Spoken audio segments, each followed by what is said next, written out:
दोस्तों नमस्कार। स्वागत है आप सभी। दोस्तों आज एक बहुत ही महत्वपूर्ण टॉपिक या बहुत ही महत्वपूर्ण वीडियो है जिसमें हम एक आखिरी वार के तहत देखेंगे कि क्या बहुत महत्वपूर्ण बातें हैं जिसको आपको लास्ट टाइम रिवीजन करके एग्ज़ाम में जाना चाहिए, तो उसको समझने का प्रयास करते हैं जिसको जानना अति आवश्यक है।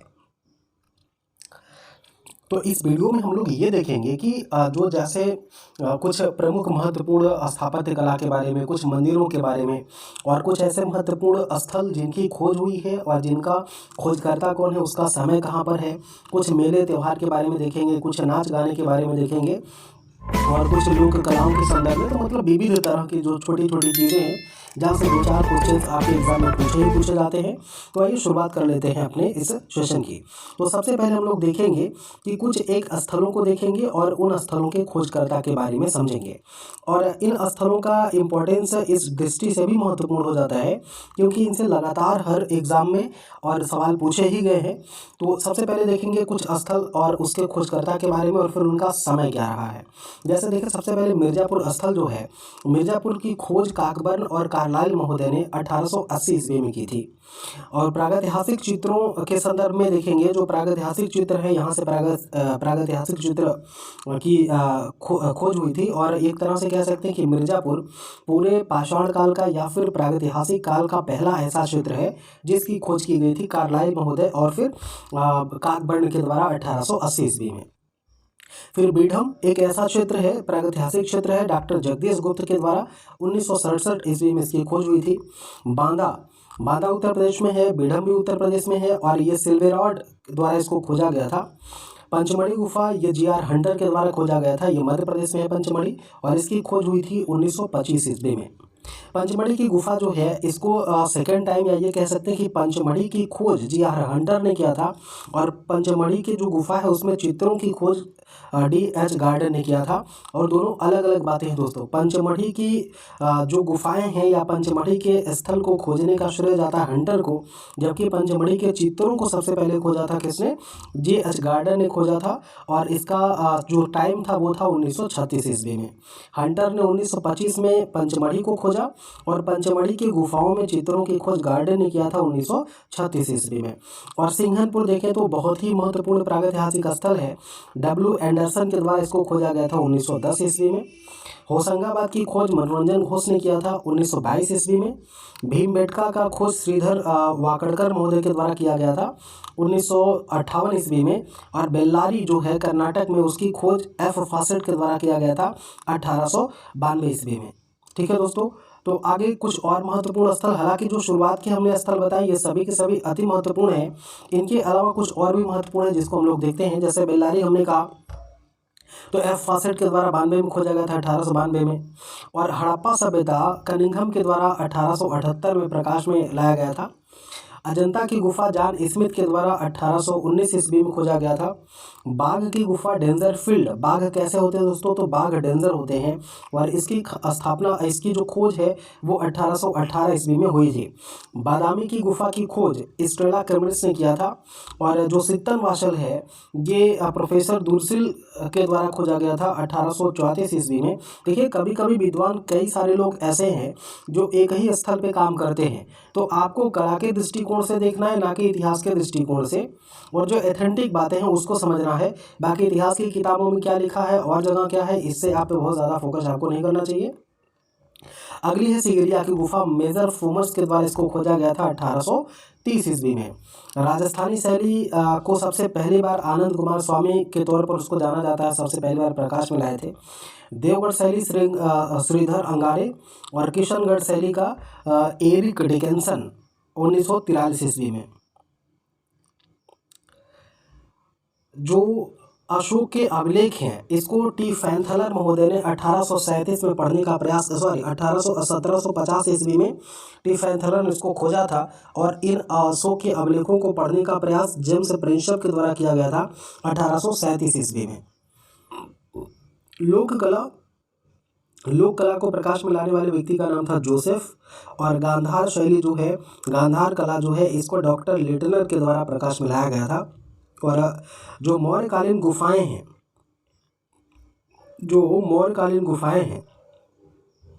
इस मौर्यकालीन गुफाओं के संदर्भ में J.H. हेरीगंटन ये 1785 ईस्वी में इसको खोजा गया था। और खजुराहो के मंदिरों को जो खोजने का श्रेय दिया जाता है ये फ्रैंकलिन को दिया जाता है 1818 ईस्वी में। भरौत का स्तूप कनिंघम का श्रेय जाता है 1873 ईस्वी में। इसके अलावा देखिए कुछ और खोजकर्ता के संदर्भ में, तो जैसे देखेंगे अमरावती का स्तूप कर्नल मैकेंजी ने खोजा है, चौखंडी का स्तूप कनिंघम ने खोजा है, नागार्जुनी कोंडा का स्तूप है ये लॉन्ग हट्स के द्वारा खोजा गया था, और कंपनी शैली पीसी मानक के द्वारा प्रकाश में लाया गया था। तो इस तरीके से कुछ बहुत ही प्रमुख बातें रही हैं जिसको आपको जानना है। अब दोस्तों हम देखेंगे कि कुछ प्रमुख ऐसे मंदिर और उन मंदिरों का स्थान कहाँ पर है और वो किस वंश से संबंधित है। तो सबसे पहली चीज़ आपको ध्यान देना है कि जो खजुराहो को मंदिर हैं, खजुराहो के मंदिर ये मध्य प्रदेश के खजुराहो में स्थित थे और चंदेल शासकों से इसका संबंध सीधा सीधा बताया जाता है। और यहीं पर खजुराहो के पास एक मंदिर है जिसको वैद्यनाथ का मंदिर कहते हैं, और ये दोस्तों जेचाक भुक्ति चंदेल वंश से संबंधित है।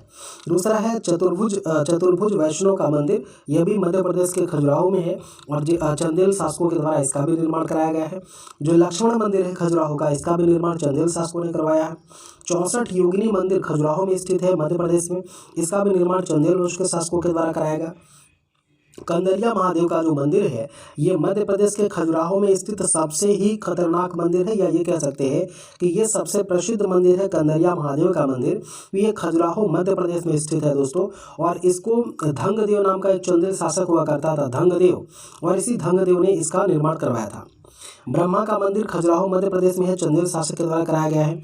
देखिए दोस्तों ब्रह्मा का मंदिर आप खोज डालेंगे तो बहुत ही कम मात्रा में मिलेगा, या ये कह सकते हैं कि बस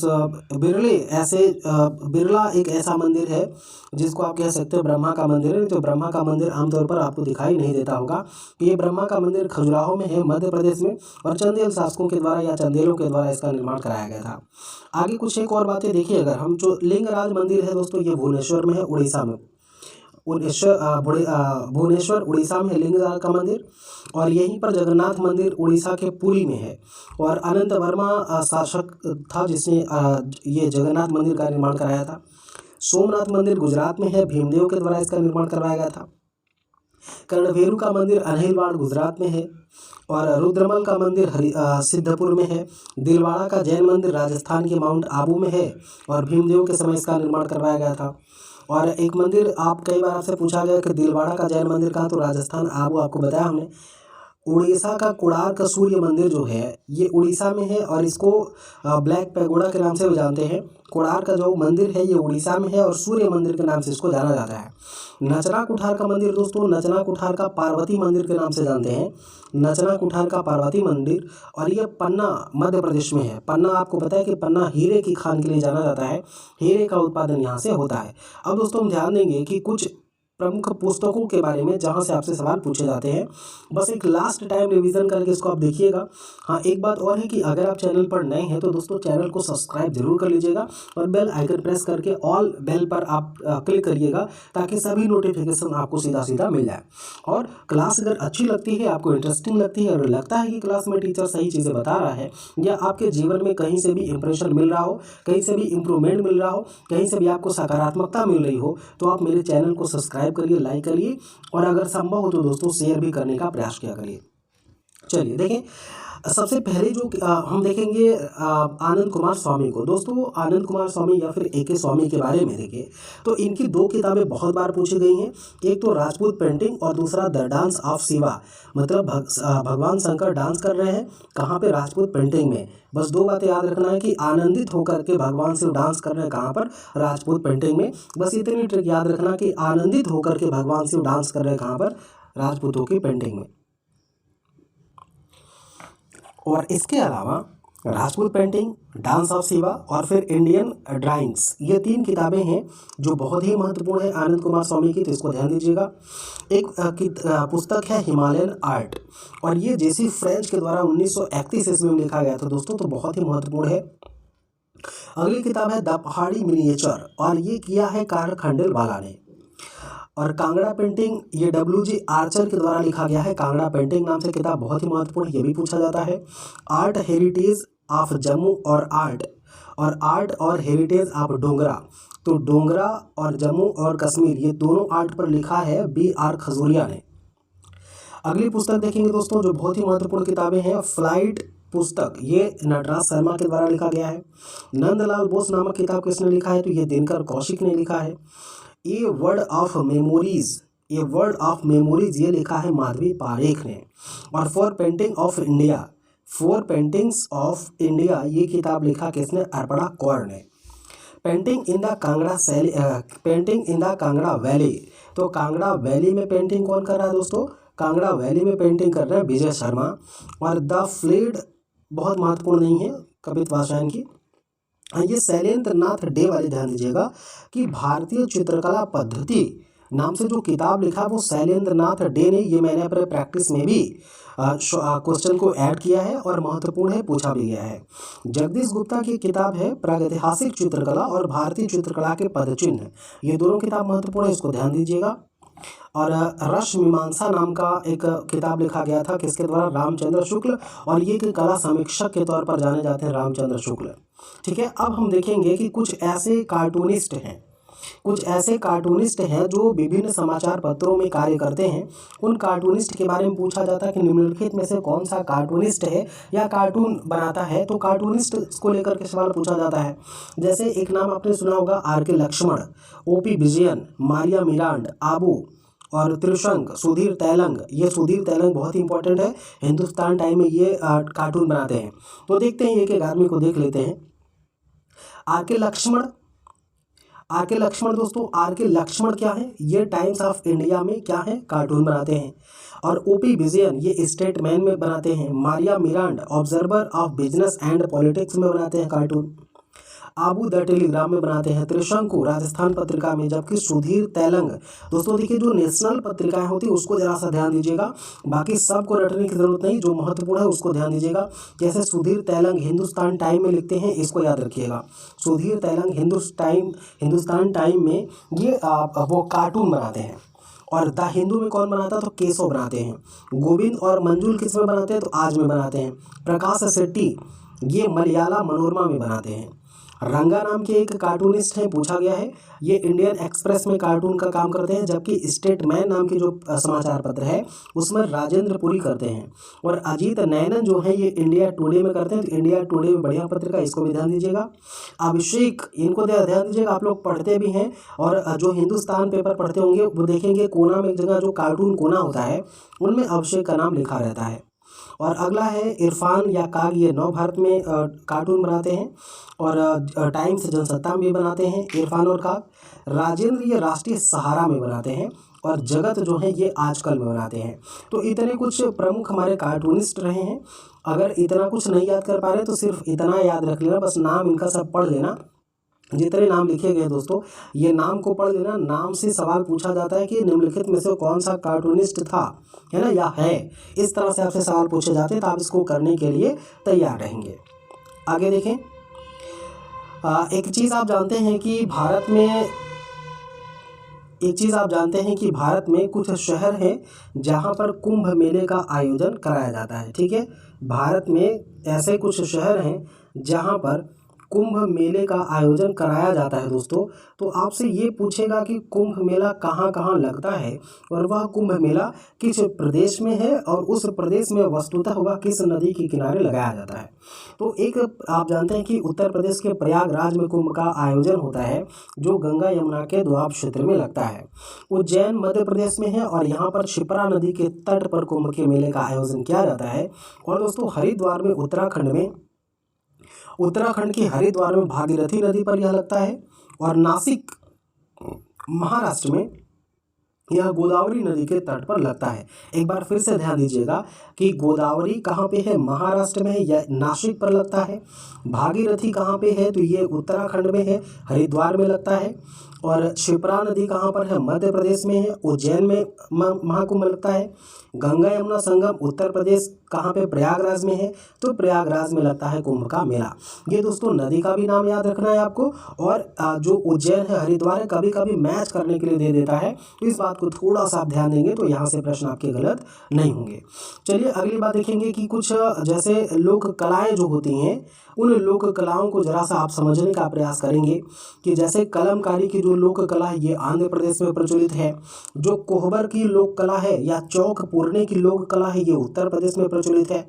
मांडना, इसी चौक पूरने को जैसे मांडना, आहोई और मेहंदी राजस्थान में प्रचलित है। जो साक्षी नाम की लोक कला है ये मथुरा में प्रचलित है। और गोदना जो है ये बिहार में, गोदना गोदानी का जो परंपरा है ये बिहार में आप देखेंगे लोक कला है। तो इस तरीके से जो क्षेत्रीय लोक कलाएँ हैं यहाँ से भी सवाल आपसे पूछे जाते हैं। इसके अलावा कुछ ऐसे राज्य हैं जहाँ पर तमाम तरीके के नृत्य होते हैं या तमाम तरीके के जो वहाँ पे क्षेत्रीय नृत्य है उससे भी सवाल पूछा जाता है। और उन क्षेत्रीय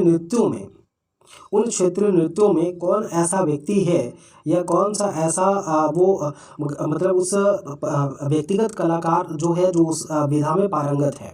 तो कुछ एक देखेंगे हम यहाँ पर जो राज्य हैं और राज्यों से जुड़े हुए जो उनके लोक कलाकृतियाँ हैं या फिर जो लोक शैलियाँ हैं या जो फिर एक कह सकते हैं कि लोक संगीत है, उन सब के बारे में देखेंगे। तो देखिए उत्तर प्रदेश में नौटंकी होती है, चैता, रामलीला, चाचरी, कुमायूं और थाली, ये सब कार्यक्रम कहाँ होते हैं? उत्तर प्रदेश में।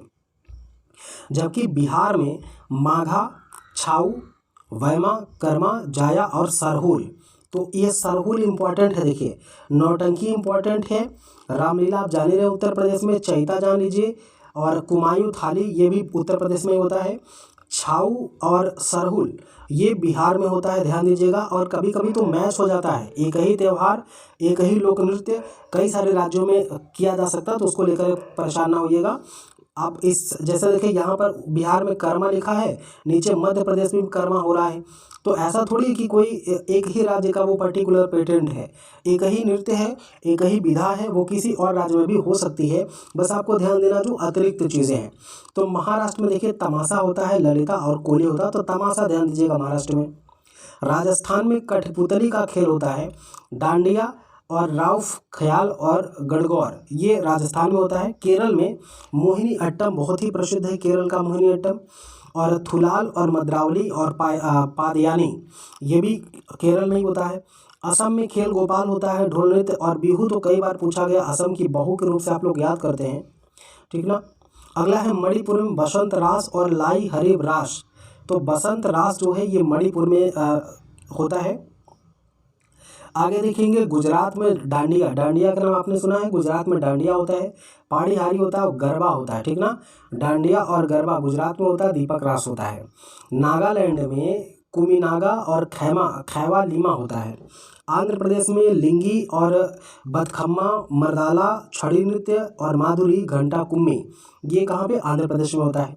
उड़ीसा में गरुड़ वाहन, आया और द्वंद्वा नाटक और छौ पकै या पैका ये उड़ीसा में होता है।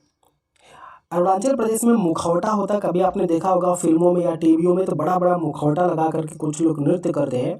तो वहाँ का एक युद्ध नृत्य और मुखौटा ये दोनों प्रसिद्ध है अरुणाचल प्रदेश का। कर्नाटक में यक्षगान बहुत ही प्रसिद्ध है दोस्तों, और यहाँ पर भूतकोला सबसे ज़्यादा तो कर्नाटक का यक्षगान आपसे पूछा जाता है। मिजोरम का पाखुपीला और बांसरास ये चेरोकॉन ये प्रसिद्ध है। पश्चिम बंगाल में काठी, जाया, गंभीर, जात्रा और बर्डल ये प्रसिद्ध है। लक्षद्वीप में परिचावाली ये प्रसिद्ध है।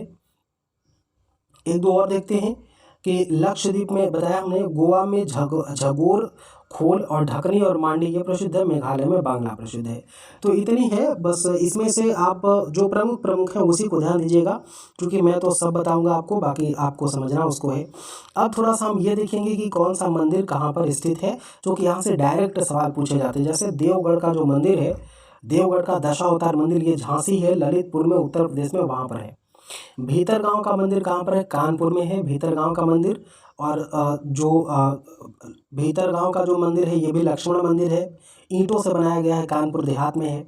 मीनाक्षी मंदिर ये मदुरै में है दोस्तों, मीनाक्षी मंदिर बहुत इंपॉर्टेंट है। बैकुंठ पेरुमल मंदिर ये कांचीपुरम में है। और केदारनाथ मंदिर ये उत्तराखंड में, आप जानते हैं केदारनाथ में बाढ़ आई थी, सब उथल पुथल हो गया था। भारत माता का मंदिर वाराणसी में है, जबकि रविदास मंदिर भी वाराणसी में ही है। और भूमरा का शिव मंदिर दोस्तों ये सतना मध्य प्रदेश में है, जबकि सास बहू का मंदिर ये ग्वालियर मध्य प्रदेश में है। और एक मंदिर का नाम आपने सुना होगा रथ मंदिर, ये रथ मंदिर महाबलीपुरम में है। और ब्रह्मादेश्वर का मंदिर ये दोस्तों तंजौर में है। तो इतना मंदिर है, इन मंदिरों से जरूर सवाल पूछे जाते हैं। एक बार आप इसको रिवाइज कर लीजिएगा, ठीक है, 1 से 2 बार इसको बैक करके आप रिवाइज कर लीजिएगा। कुछ एक बागों को स्थापित कराया गया था मुगल शासकों के द्वारा। तो यहाँ से भी आपसे सवाल दोस्तों पूछे ही गए हैं कि जैसे पूछेगा कि शालीमार बाग किसने लगवाया था, तो जहांगीर ने लगवाया था। फिर पूछेगा कि शालीमार बाग लाहौर में किसने, तो शाहजहां ने लगवाया था, है ना। तो इस तरीके से आपसे सवाल पूछा जाता है कि जो मुगल गार्डन है दिल्ली में उसको किसने बनवाया था, तो शाहजहां ने बनवाया था। तो इस तरीके से आपसे सवाल पूछे जाते हैं। जैसे पूछेगा कि काबुली बाग किस मुगल शासक ने लगाया था, तो काबुली बाग पानीपत युद्ध विजय के बाद पानीपत वाले एरिया में बाबर के द्वारा लगाया गया था काबुली बाग। तो बाबर बागों का बड़ा शौकीन था। नूर अफगान आगरा में है और ये सिकंदर लोदी के द्वारा लगवाया गया था। जबकि निशाद बाग दोस्तों कश्मीर में है और इसको शाहजहां के द्वारा बनवाया गया था या लगवाया गया था। चार बाग लखनऊ में है, आपने सुना होगा कभी, चार बाग रेलवे स्टेशन पर गए होंगे। तो चार बाग का निर्माण अकबर के ज़माने में कराया गया था। कुछ एक मुगल शासकों के बारे में देखेंगे और उन मुगल शासकों के जो मुगल राज्य हैं, या मतलब जो मुगल राज्य से स्वतंत्र हुए शासक, वो कौन कौन से राज्य की स्थापना करते हैं। जैसे कर्नाटक में सादुल्ला खां के द्वारा, शहादत खां या सादुतुल्ला खान के द्वारा कर्नाटक का स्थापना किया गया। बंगाल में मुर्शिद कुली खान ने स्थापना किया था बंगाल का। अवध के प्रांत को शहादत खां बुरहानुल मुल्क ने अवध के प्रांत की स्थापना की थी।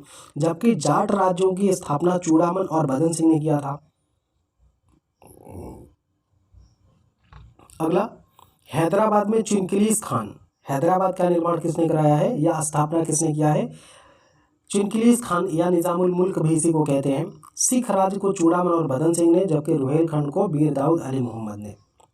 अब दोस्तों हम ये देखेंगे कि मुगल कालीन कुछ ऐसे दरबारी चित्रकार रहे हैं जिनसे आपके एग्जामिनेशन में सवाल खूब धड़ल्ले से पूछा जाता है। जैसे आपसे पूछेगा कि बताइए बाबर के समय कौन कौन चित्रकार थे, तो सबसे पहला नाम आपको याद आना चाहिए बेहज़ाद का। बेहज़ाद बाबर के दरबार का रहने वाला कलाकार था। और इसी के साथ साथ शाह मुजफ्फर नाम का एक कलाकार था जो बाबर के दरबार में रहता था। अब बाबर के बाद बात आती हुमायूं के दरबार के चित्रकारों की, तो मीर सैयद अली और ख्वाजा अब्दुल समद, ये दोनों दोस्तों हुमायूं के दरबार के बहुत ही प्रसिद्ध चित्रकार रहे हैं। और दोनों से सवाल को पूछा जाता कई मायने में लेकर के। और कभी तो आप देखेंगे कि ये जो दोनों चित्रकार हैं, ये चूँकि हुमायूं बहुत समय तक जिंदा रहा नहीं और शासन कर नहीं पाया, तो फिर ये दोनों आगे आप देखेंगे अभी तो ये चले जाएंगे अकबर के दरबार में भी इनको संरक्षण मिल जाएगा। अब देखें जो अकबर है, अकबर के दरबार में कौन कौन से ऐसे लोग हैं जो चित्रकार के तौर पर थे। तो एक तो हमने कहा कि ख्वाजा अब्दुल समद सिराजी, अब्दुल समद का ही नाम सिराजी, उसको उपाधि दे दी गई थी। और दूसरा था मीर सैयद अली। अगला है फारूक बेग, दशवंत और बसावन, मिश्किन और मुकुंद। ये इतने लोग हैं जो अकबर के दरबार में चित्रकार के तौर पर नियुक्त थे। तो दोस्तों आपको बता दूं कि मुगल चित्रकला की नींव भले से मुगल काल में मुगल बादशाह हुमायूं के समय पड़ती है, लेकिन जो मुगल की चित्रकला ये वास्तव में अपने प्रखरता को प्राप्त होती है ये अकबर के समय। तो इस बात को ध्यान देंगे। और शाहजहां का शासनकाल स्थापत्य कला की दृष्टि से स्वर्णकाल है, जबकि जहांगीर का शासनकाल चित्रकला की दृष्टि से स्वर्णकाल माना जाता है। तो इन कलाकारों के बारे में भी डिटेल आपको सारी चीज़ें वीडियो बताया ही गया है। आप हमारे चैनल के प्लेलिस्ट में जाएंगे, वहाँ चित्रकला का प्लेलिस्ट है, उसमें आप देखेंगे बहुत सारे वीडियो आपके यूज़ की सारी चीज़ें हैं, आप उसको देख लीजिएगा। उम्मीद है कि आपका उससे फ़ायदा ही होगा, कोई नुकसान नहीं होगा। दोस्तों वन मोर थिंग कि अगर आपको वीडियो पसंद आते हो, अगर आपको लगता है कि आपके लिए मेहनत किया जा रहा है और आपको लगता है कि आपका इससे थोड़ा भी फ़ायदा है, तो आप चैनल को सब्सक्राइब जरूर कर लिया करिए अगर आपने सब्सक्राइब नहीं किया है तो, और लाइक कर दिया करिए अगर आपको पसंद आता हो। कोई प्रेशर नहीं है, अगर आप संतुष्ट हैं हमारी क्लास से तो ही आपको लाइक करना है ना, तो ही आपको लाइक करना है, अन्यथा नहीं। जहांगीर के दरबार के जो चित्रकार थे, अब जहांगीर के दरबार में कौन कौन से चित्रकार थे ये आपसे पूछेगा कि जहांगीर के दरबार में कौन चित्रकार थे, ये आपसे बताना है कि जहांगीर के दरबार के चित्रकारों के संदर्भ में अगर आपसे पूछे कौन कौन है, तो सबसे पहला नाम अकारिजा का आता है, फिर मंसूर का आता है। अब देखिए मंसूर, मिश्किन, ये जो ऐसे लोग हैं, ये लोग पक्षी चित्रकारी के तौर पर विख्यात थे। मनोहर, फारूक बेग, मोहम्मद नादिर, अबुल हसन, बिशन दास मिस्किन और मोहम्मद मुराद और माधव, ये लोग हैं जो जहांगीर के दरबार में चित्रकार के तौर पर रहते थे, चित्रकारी का कार्य किया करते थे। क्योंकि आपको हमने बताया है कि ये ऐसा एक शासक रहा है जो चित्रकला के दृष्टि से बहुत ही विकास का कार्य करता है। चित्रकला का बहुत ज़्यादा विकास इसी के समय होता है। और शाहजहाँ के समय तो कहा जाता है कि स्थापत्य कला का बहुत ज़्यादा बोलबाला रहा है, लेकिन फिर भी इसी के समय आप देखेंगे जैसे फ़कीरुल्लाह हुआ, होनहार हुआ और विचित्र हुए, मुराद, गोवर्धन, समरकंदी और मीर हाशिम मोहम्मद और अनूपचित, हुनर और फतेह चंद, ये सारे के सारे जो चित्रकार थे ये शाहजहाँ के शासनकाल में दिखाई देते हैं। अब दोस्तों देखेंगे कि कुछ एक शैलियाँ जिनका विकास उन क्षेत्रों में हुआ है, तो उन क्षेत्रों और शैलियों से सवाल आपसे पूछे जाते हैं। जैसे जैन शैली का विकास आपसे पूछ ले अगर कि जैन शैली का विकास कहाँ पे हुआ है, तो जैन शैली का विकास जौनपुर में हुआ है, ऐसा आप मान सकते हैं। इसका केंद्र था, ठीक है, केंद्र की बात कर रहा है। और अपभ्रंश शैली का भी केंद्र कहाँ पर है, तो जौनपुर में है। गुजरात शैली का गुजरात में है। राजस्थानी शैली का राजस्थान में है ना, राजस्थान में है। और इस शैली के जो इष्ट देव थे वो कृष्ण थे या प्रेम का विषय था। दक्कन शैली का केंद्र कर्नाटक था, जबकि कालीघाट शैली का केंद्र पश्चिम बंगाल था। और मधुबनी शैली का केंद्र कहाँ पे है, बिहार में है। इसके अलावा कुछ एक और शैलियाँ हैं, जैसे आपने नाम अगर सुना है और बिल्कुल सुना होगा कि कंपनी शैली कहते हैं जिसको, कंपनी शैली। तो कंपनी शैली का क्षेत्र जो था ये बिहार पटना में था, और सल्तनत कला का जो क्षेत्र था ये दिल्ली में था। जबकि सिख शैली का जो केंद्र हुआ ये लाहौर बनता है, और मेवाड़ शैली का केंद्र बनता उदयपुर राजस्थान, जबकि आजमेर शैली का जो केंद्र बनता वो राजस्थान बनता, आजमेर शैली या आमेर शैली। वैसे आमेर शैली है और अजमेर भी है। बीकानेर शैली का राजस्थान, किशनगढ़ का बहुत ही महत्वपूर्ण नाम है निहाल चंद को लेकर के, जिसने बने ठने का चित्र चित्रित किया था। जोधपुर शैली का राजस्थान है, और बूंदी का भी राजस्थान। ये बस बड़े बड़े क्षेत्रों में पूछा गया आपसे, ठीक है। और जो कोटा राजस्थान है, अजंता की गुफा जो है ये महाराष्ट्र में, इसका विकास हुआ महाराष्ट्र में। एलोरा जो है ये भी महाराष्ट्र से संबंधित है। एलिफेंटा ये भी महाराष्ट्र से है। जो ईरानी शैली है ये फारस से संबंधित है दोस्तों, ये भी ध्यान दीजिएगा। और ईरानी शैली से ही मुगल कला प्रभावित रही है। सीतामाशल की गुफा तमिलनाडु में है, और मुगल शैली जो है इसका प्रभाव भारत में पड़ता है। और जो पाल शैली है बंगाल, बिहार, नेपाल इत्यादि एरिया में इसका विकास दिखाई देता है, क्षेत्र दिखाई देता है। पहाड़ी शैली का वास्तविक विकास आप देखेंगे तो हिमाचल प्रदेश में है, राजपूताना के क्षेत्र से, जिसकी शुरुआत आप मानते हैं। तो ये कुछ बहुत ही महत्वपूर्ण तथ्य रहे हैं, और उम्मीद है कि आपके एग्जाम में इससे कुछ ना कुछ आपको हेल्प इससे मिलेगा। तो दोस्तों वीडियो कैसा लगा आप कमेंट बॉक्स में जरूर कमेंट करें, ठीक है। मैं कमेंट मौका मिलेगा तो आपका कमेंट पढ़ूंगा, आवश्यक होगा तो उसका जवाब भी दूंगा, ठीक है। तो इतना इसे रिवाइज करिए, और फिर से जो रेगुलर 125 क्वेश्चन की सीरीज है वो चलती रहेगी। अपना खूब ख्याल रखिए, मस्त रहिए। जय हिंद, गुड नाइट।